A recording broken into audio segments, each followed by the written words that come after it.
안녕하십니까. 14순 최영희 성기미순의 장기희입니다. 오늘 본가는 히브리서 7강 사도이시며 대제사장인 예수. 본문 말씀은 히브리서 3장 1절. 그러므로 함께 하늘의 부르심을 받은 거룩한 형제들아, 우리가 믿는 도리의 사도시며 대제사장이신 예수를 깊이 생각하라. 저는 오늘 예수를 깊이 생각해 볼 수 있는 어떤 그런 시간이 되었으면 좋겠다는 어떤 그런 바람입니다. 사도란 말은 보냄을 받은 자란 뜻이죠. 예수는 하나님의 뜻을 전하기 위해서 하늘로부터 보내심을 받은 사도시다. 대제사장은 사람의 문제를 짊어지고 하나님께로 가는 사람이죠. 예수는 십자가에 못 박혀서 내려오지 못한 자리에서 우리의 대제사장이 되신 것입니다. 예수는 사도의 입장에서는 하늘의 것을 가지고 내려오신 분이고, 대제사장의 입장에서는 인간의 문제를 가지고 우리를 포함해서 하늘로 가는 사람입니다. 그래서 내려오고 올라가는 신성도 있고 인성도 있고, 신학에서는 내려오시는 분을 위로부터의 그리스도, 신성으로부터 출발했다고 합니다. 대제사장은 아래로부터 올라가니까 아래로부터의 그리스도, 그 인성으로부터 출발해서 위로 올라간다는 뜻이죠. 그래서 사도시며 대제사장은 신성을 대표하기도 하고 인성을 대표하기도 합니다. 그런데 예수는 과연 누구인가? 신성도 있고 인성도 있는 분인가? 그래서 양성을 가진 분인가? 초대교회에서 오랫동안 논쟁거리였습니다. 예수는 과연 신인가 인간인가? 그 문제가 대두되는 이유가 성경 구절에 보면은 요한일서 5장 20절에 보면 우리가 참된 자 곧 그의 아들 예수 그리스도 안에 있을 것이니 그는 참 하나님이시요 영생이시라. 그래서 성경에 예수는 참 하나님이라고 이렇게 말하고 있습니다. 또 요한일서 1장 2절에 보면 이 생명이 나타내신 바 된지라 이 영원한 생명을 우리가 보았고 증언하여 너희에게 전하노니 이는 아버지와 함께 계시다가 우리에게 나타내신 바 되심이라. 그러니까 아버지와 함께 계시다가 우리에게 나타났다고 했습니다. 아버지와 함께 계셨다는 말은 하나님과 함께 계셨단 말이잖아요. 결국은 예수는 하나님이란 뜻이죠. 우리 이 성경에 예수가 하나님 말이 있으니까, 그래서 예수는 하나님이다, 이렇게 논쟁 말할 수밖에 없는 거잖아요. 그래서 초대교회에 세 가지 중요한 종교회의가 있었습니다. 이건 아주 중요하기 때문에 이 정도는 우리가 알고 있어야 내가 확신에 찰 수 있고, 그런 다음에 복음을 확신하게 전할 수 있다고 저는 그런 생각이 들더라고요. 저는 이번을 이거 준비하면서 엄청난 저는 확신을 가지게 되었습니다. 세 가지 중대한 종교회의 초대교회에 325년 니케아 종교회의, 그 다음에 381년 콘스탄티노플 종교회의, 451년 칼케돈 종교회의. 니케아 종교회의에서는 주제가 예수는 하나님인가? 콘스탄티노플 공의회에서는 성령도 하나님인가? 칼케돈 공의회에서는 예수는 하나님이면서 인간인가? 이게 주제가 되었던 것입니다. 그래서 325년 니케아 종교회의에서 결론은 어떻게 났냐? 아리우스는 예수는 피조된 인간이다라고 주장을 했고, 아타나시우스는 나아진 존재, 하나님이다 이렇게 주장을 했습니다. 그런데 이 세 종교회의 소집한 사람이 전부 다 황제거든요. 각각 황제는 이름은 다르지만 다 황제들이 소집했단 말이에요. 왜? 정치적 목적과 종교적 목적이 합작된 작품들입니다. 그래서 니케아 종교회에서 황제는 아타나시우스의 손을 들어줬습니다. 예수는 하나님이다 라고. 그래서 성자는 성부와 동일 본질이다. 하나님과 동일 본질이다. 본질이 하나단 말이죠. 그래서 예수는 하나님이 다 이렇게 결정이 난 것입니다.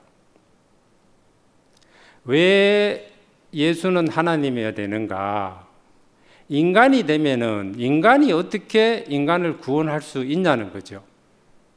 하나님이어야 인간을 완전하게 온전하게 구원할 수 있다는 말이 되거든요.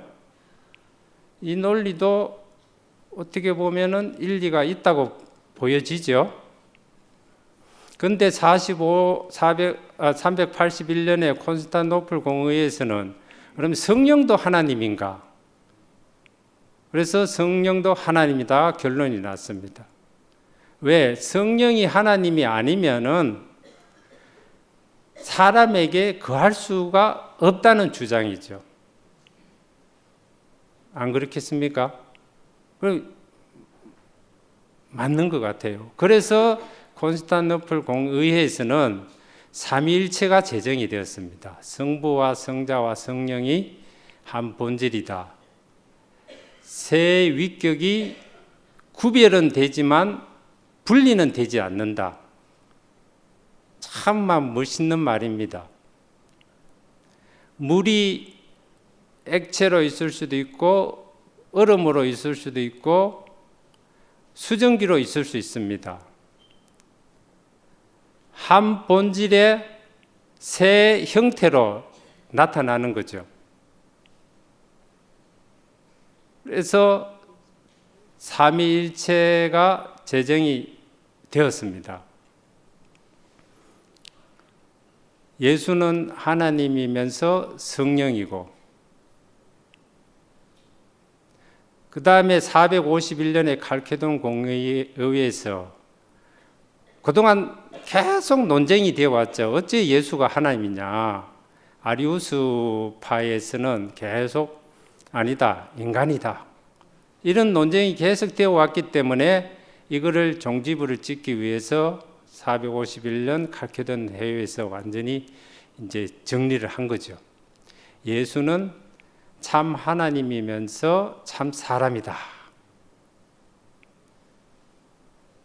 자, 인간을 구원하려면은 참 하나님이어야 되죠. 완전한 구원. 그리고 사람이어야 또 인간성을 대표를 할 수 있는 거잖아요.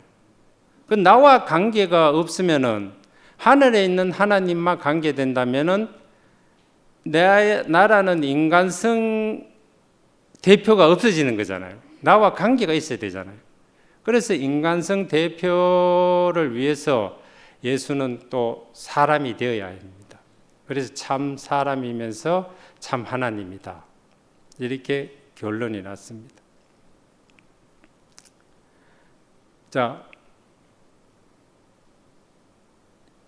이 세 종교 회의에서 결정된 이 삼위일체와 그 양속론이 그 이단을 정죄하는 기준이 된 겁니다.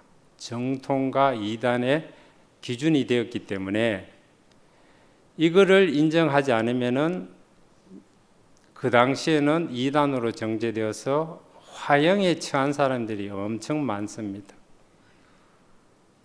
우리도 그 시대에 살았으면은 우리 화형 당할 사람이 여기 대부분 다일 겁니다. 제가 교회사를 공부를 좀 해봤는데 어떻게 죽이냐면은 항문에다가 찍어서 머리까지 코로에 나오도록 하는, 그렇게 악랄하게 이렇게 죽이는 경우도 있고, 또 그 임신한 여인이 감옥에 갇혔어요. 그의 아버지가 편지를 간곡하게 썼습니다. 네가 믿는 하나님을 부인하면은 석방시켜 준다 하더라. 이렇게 편지를 보냈는데 이 딸은, 임신한 딸은, 아니다, 나는 나의 아버지는 하늘에 계신 나의 아버지가 한 분뿐이다, 그러면서 순교하는 그런 시대였습니다. 그런 것을 보면서 참 우리가 얼마나 먼 세계에 와 있는지, 다른 차원의 세계에 와 있는지 그는 저는 알게 되었고, 그 예수는 누구인가, 이게 참 초대교회에서부터 그 유명한 신학자 어거스틴으로부터 토마스 아퀴나스, 루터, 칼빈을 이어서 오늘날 우리에게까지, 현대까지 왔는데 전부 삼위일체 양속론을 벗어날 수가 없습니다. 최근에 타계한 유명한 신학자 몰트만은 십자가에 달리신 하나님이라고 책을 썼습니다. 저는 처음에 좀 읽다가 너무 어려워가지고 포기를 했는데, 하나님이 어떻게 십자가에 달리겠습니까? 말도 안 되는 말인데, 하늘에 계신 하나님이 사람의 몸을 입고 예수가 십자가에 못 박혀 죽었다는 거잖아요. 예수가 십자가에 달렸다는 뜻이잖아요. 그러니 성육신이란 말이죠. 말씀이 육체가 돼요. 그러니까 하나님이 십자가에 달렸다. 그러니까 예수와 하나님을 동일 본질을 보니까 십자가에 달리신 하나님이라고 이렇게 말할 수 있고, 오늘날도 그래요. 오늘날도 얼마나 우리가 이 예수에 대해서 지금 왜곡되었고 변질되었는지 우리는 지금 심각하게 생각하지 않으면 안 되고, 오늘 우리에게서 종지부를 확실히 찍어야 될 것 같아요.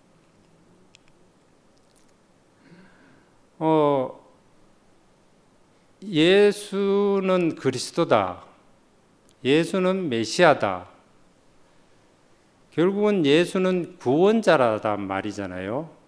구원이란 말은 무슨 뜻인가요? 어제 윤동의 유튜브 강의를 들어보니까 구원은 예수의 삶과 죽음과 부활이다.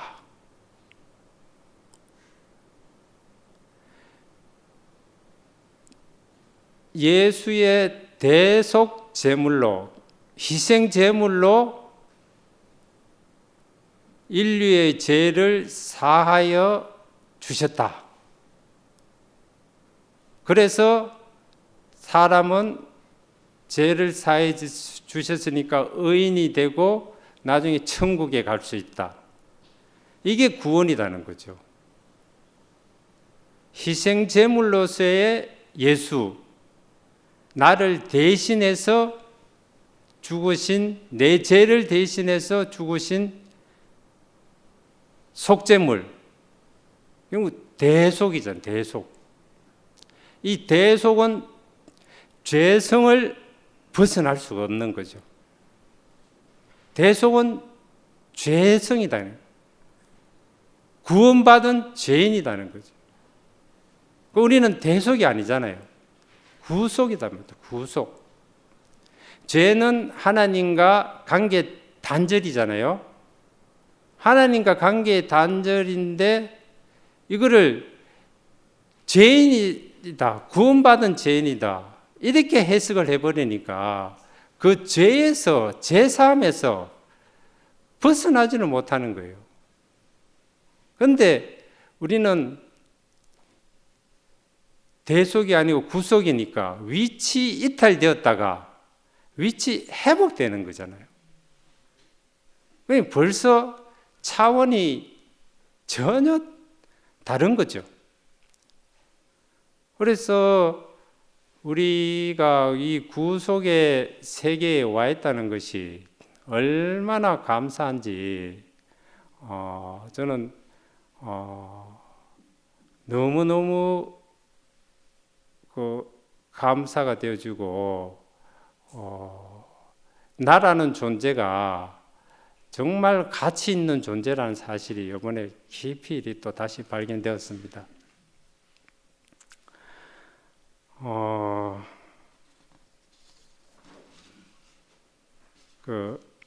19세기의 자유주의 신학자들이 예수는 인간이다, 역사적 예수를 찾아서 이제 연구를 오랫동안 했죠.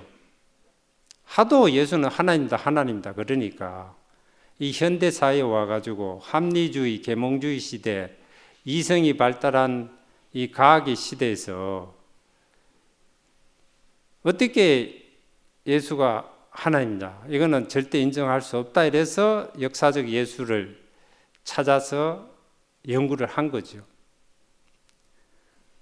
그런데 예수는 인간이지만 결론은 인간으로 났지만 어떻게 인간을 정의를, 예수를 정의를 했냐면은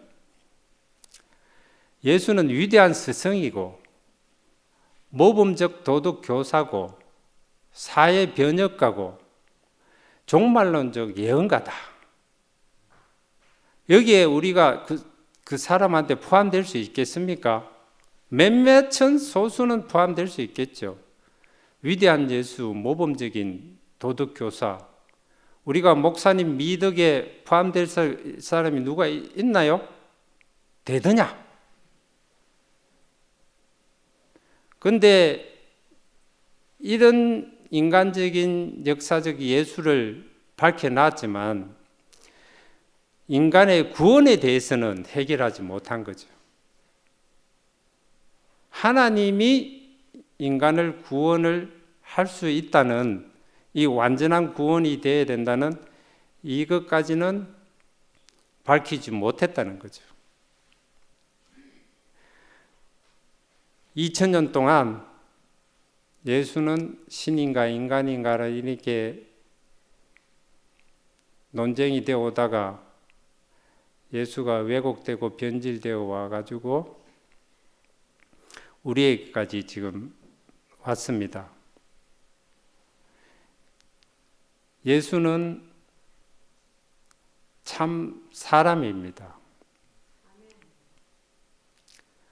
사람을 통해서 하나님이 나타나는 겁니다.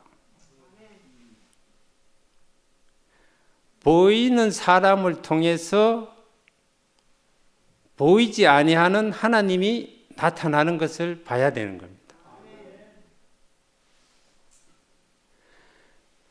저는 이 사실을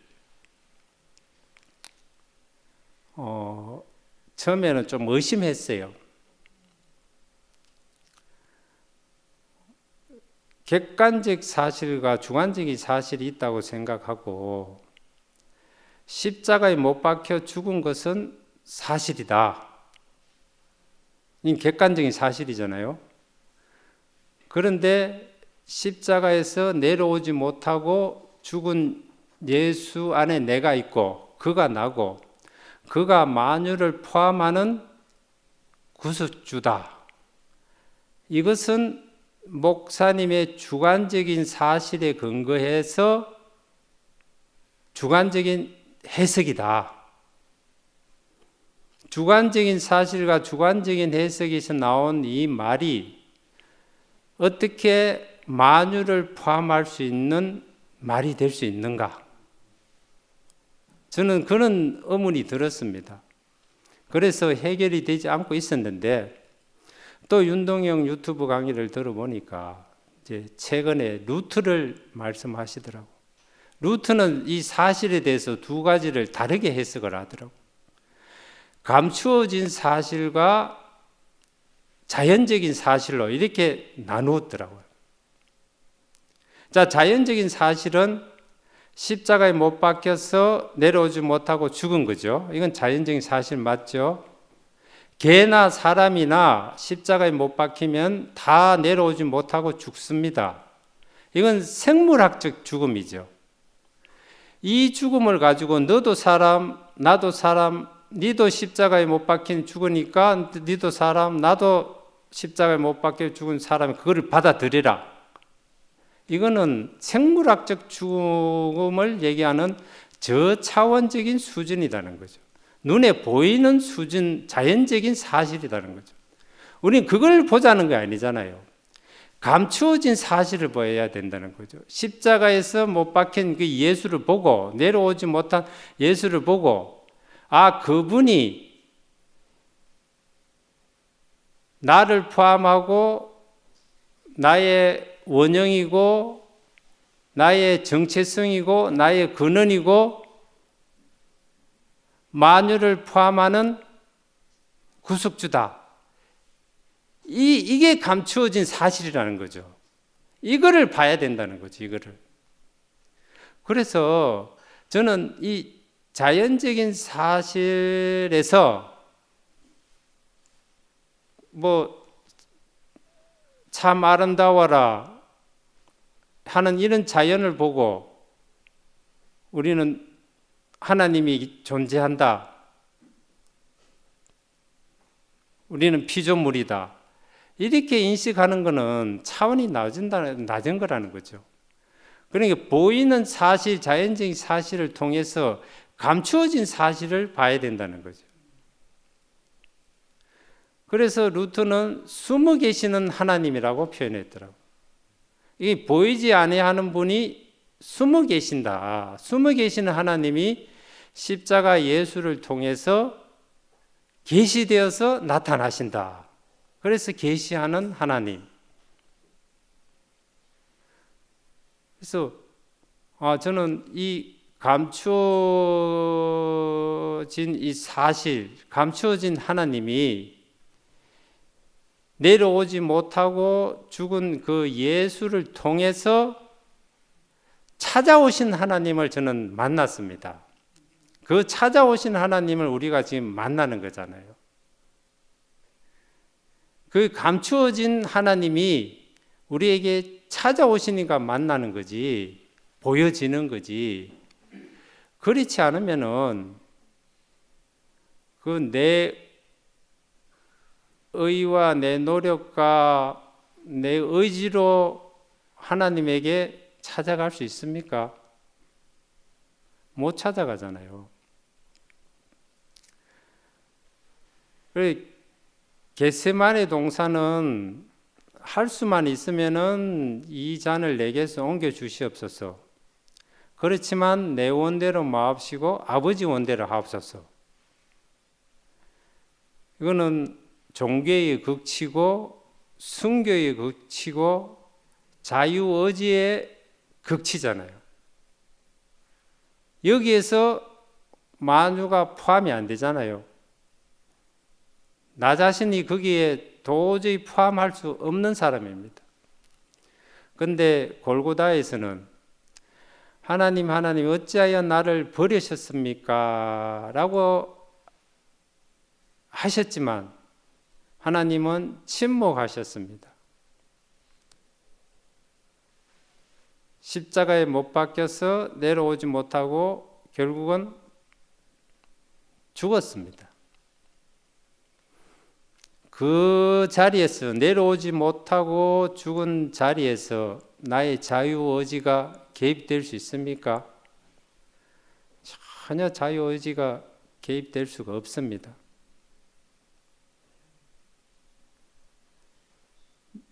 내 노력과 내 의와 내 공로가 다 끝나는 자리, 규하목이 아닌 자리. 저는 교회 생활하면서 규하목 때문에 엄청나게 저는 고생을 많이 했습니다. 규하목 복음.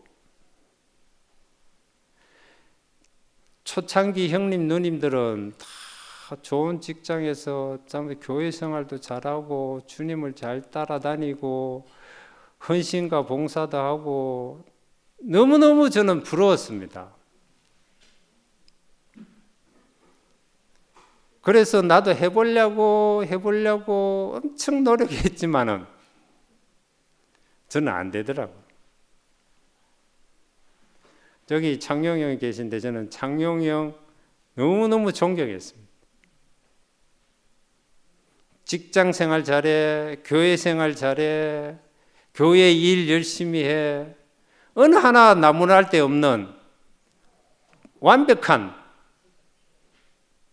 형님. 제가 도저히 감히 따라갈 수 없는 그런 귀화목 복음에서 저는 절망하고 또 절망하고 또 절망하고 그랬던 사람이에요. 윤동영 봐도 뭐 나와 전혀 다른 사람, 수준이 너무 높은 사람,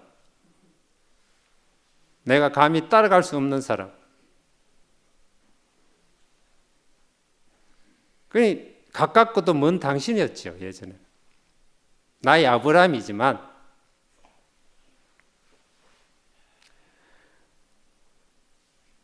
그 규화목 복음 안에서 참 힘들게 살다가 그 찾아오시는 하나님이 목사님에게 오신 거잖아요. 그 목사님에게서 이 구속의 복음이 이제 계시되었단 말입니다.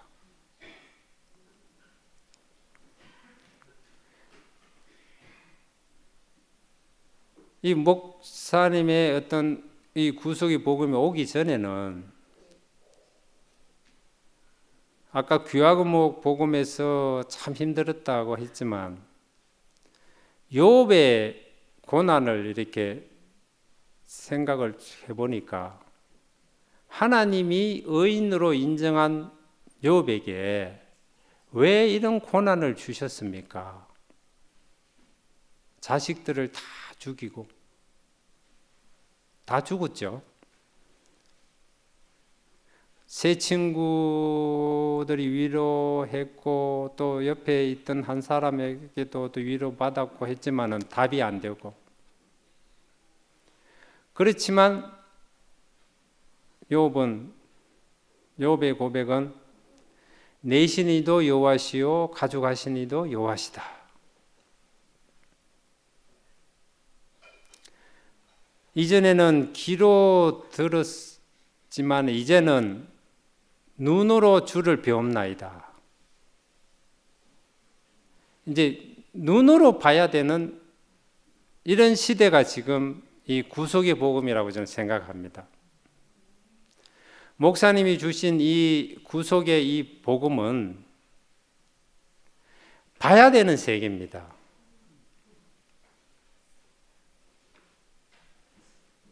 이 뭘 보느냐? 정인을 봐야 된다는 거지. 정인을. 그 정인은 우리 교회 형제 자매들입니다. 더 본질을 얘기하자면 형상입니다. 형상. 이 형상은 빈 껍데기고 빈 그릇이고 피조물이잖아요. 이 빈 그릇에 하나님의 생명이 담기면 부활 생명이 나타나는 거죠. 십자가에 못 박혀서 죽은 예수를 통해서 부활 생명이 나타나는 거잖아요. 이 부활 생명이 하나님이잖아요. 이 부활 생명이 하나님이니까 하나님이 찾아오시는 거죠. 교회에 찾아오니까 보면 되잖아요. 저는 이 욥의 고난을 우리가 믿으려고 그랬고 이해를 하려고 그랬고 됩니까? 안 되잖아요. 이해도 안 되고 믿어지지도 않는데 어떻게 답이 없잖아요. 답이. 이병철 회장이 죽기 2달 전에 가톨릭 신부에게 보낸 24가지 중에 질문 중에 한 가지, 왜 신이 인간을 사랑했다면 왜 인간에게 고통과 불행과 죽음을 주셨습니까? 이거 답할 사람이 있습니까? 이해되는 사람이 있습니까? 믿어지는 사람이 있습니까? 유대인 600만이 왜 학살되었으며 트럼프가 오폭을 했지만 초등학교를 왜 폭격을 했는지 이해가 됩니까? 하나님이 계시다면. 그러니까 이해 안 되는 부분들이 너무 많아요. 근데 종교 안에서는 믿으라 그러잖아요. 우리는 이해하는 차원도 아니고 믿는 차원도 아니고 그냥 보는 차원이다. 보는 세계다. 윤동이 잘 표현하는 직관지. 봐야 된다는 거죠. 형제 자매들에게서 나타나는 그 정인을 통해서 나타나는 하나님, 그 부활 생명이 지금 우리 교회 안에서 지금 나타나는 그 부활 생명을 봐야 된다는 거죠. 그러니 최소한 교회에 와 앉아 있어야 하나님 찾아오신다는 거죠. 물론 여건이 안 되어서 교회 못 오는 사람도 있을 수도 있죠. 저도 여건이 안 되어서 욥의 고난처럼 나의 고난 때문에 최근 몇 개월 동안 교회 못 나다 교회에 왔습니다. 생명의 감각이 흐트러지고 위치 이탈되니까 하나님 찾아오시질 않아요.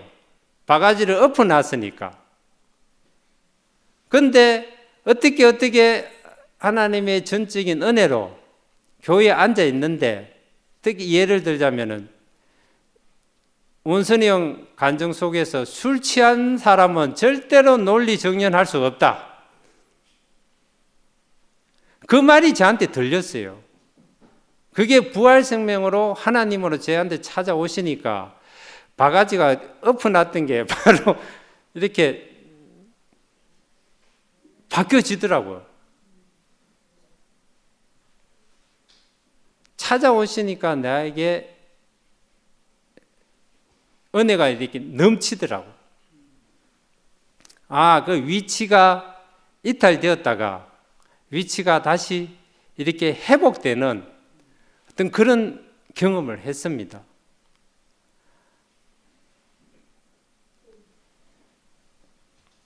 이제 정리를 한번 해보겠습니다.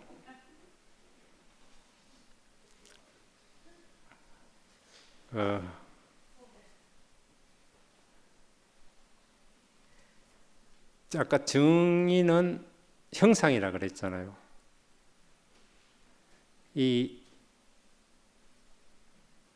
우리는 껍데기고 빈 그릇이고 그 밭과 같다 그러잖아요. 밭에 열매를 추수하고 나면은 결국은 밭이죠. 그 예수가 십자가에 못 박혀 죽은 분은 분명히 사람입니다. 십자가에서 휘장이 찢어지니까 사람은 사람 되고 하나님은 하나님이 되고 결국 예수는 사람으로 남았죠. 사람입니다. 이 사람을 통해서 하나님을 나타난다. 이 형상을 통해서 실제가 나타난다. 신성과 인성이 같이 있는 분이 아니단 말이죠. 하나님이면서 사람이다. 아니다는 말이죠. 참 사람인데 이 사람을 통해서 보이지 않는 하나님이 이 형상을 통해서 하나님이 나타나신다. 그래서 저도 그냥 이 빈 껍데기고 그냥 형상이고 이게 나 너무너무 이제 감사되어져요. 이제 규화목 복음 필요 없어도 되는 거예요. 그냥 밭으로 있으면 돼요. 그냥 형상으로 있으면 돼요. 그냥 빈 그릇으로 있으면 돼요.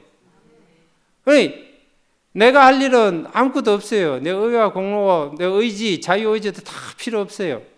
그냥 찾아오시는 하나님만 내가 만나면 되고 보면 되고 받아들이기만 하면 되는 거예요. 받아들여지면은 복이 되는 거예요. 이게 감추어진 사실이고 감추어진 복음이더라고요. 이 내려오지 못하고 죽은 예수 안에 내가 있고 그가 나고 그가 만주의 구속주가 되신다. 이거는 이게 받아들여지면은요. 이 보편적인 사실이 되는 거더라고요. 이 만유를 포함하는 보편적인 구속의 복음이 된다는 거예요. 이게 보여지니까 받아들여지니까 저는 너무너무 이게 이제 선명해졌어요. 저도 희미했던 것들이 선명해지고 밝혀지고 너무 이렇게 확신이 찾았어요. 내가 확신이 있어야 내가 나가서 복음을 전하든지 말든지 할 거 아닙니까? 이거 성시경이 계시네요. 나를 선교사로 보내주세요 했을 때 네가 전할 복음이냐고 복음은 있냐? 전할 복음이라고 복음이나 그거 있냐? 이렇게 목사님한테 한 소리 들었잖아요. 우리가 전할 복음 그 규화목의 복음이 아니고 이 구속의 복음. 저는 이게 있잖아요. 진짜 이거는 우리가 코페르니쿠스적인 혁명 시대가 왔습니다. 이제 종지부를 찍어야 돼요. 더 이상 헷갈릴 필요도 없고, 교회가 분열됐니, 어떻니, 저렇더니 나는 전혀 이제 거기에 관심이 없어요. 하나님도 거기에 관심이 없습니다. 오로지 이 구속의 복음. 하나님이 나타나는 자리가 이게 하나님 아들 아닙니까? 사람을 통해서 하나님으로 쓰여지는 거잖아요. 이 신성은 쓰여지는 거예요. 목사님도 하나님으로 신성으로 쓰여지신 분이고 모세도 쓰여지신 분이고 예수도 이렇게 쓰여주신 분이다. 신으로 쓰여졌은 거죠. 하나님으로 쓰여지신 거지 이 신성 자체가 아니다는 거죠. 하나님 자체가 아니다는 거죠. 이거를 우리는 명백하게 알아야 우리 헷갈리지 않는다는 거죠. 저는 이 사실, 이 감추어진 사실 이것을 분명히 이번에 알게 되어서 너무너무 이렇게 감사되어지고 마지막으로 고린도 1장 30절, 31절을 한번 읽고 마치도록 하겠습니다. 너희는 하나님께로부터 나와서 그리스도 예수 안에 있고 예수는 하나님께로부터 나와서 너희에게 지혜와 의로움과 거룩함과 구속함이 되셨느니라. 기록된 바 자랑하는 자는 주 안에서 자랑하라. 주 안에서 뭘 자랑합니까? 이 구속을 자랑해야 됩니다. 주님을 영원히 찬양합니다.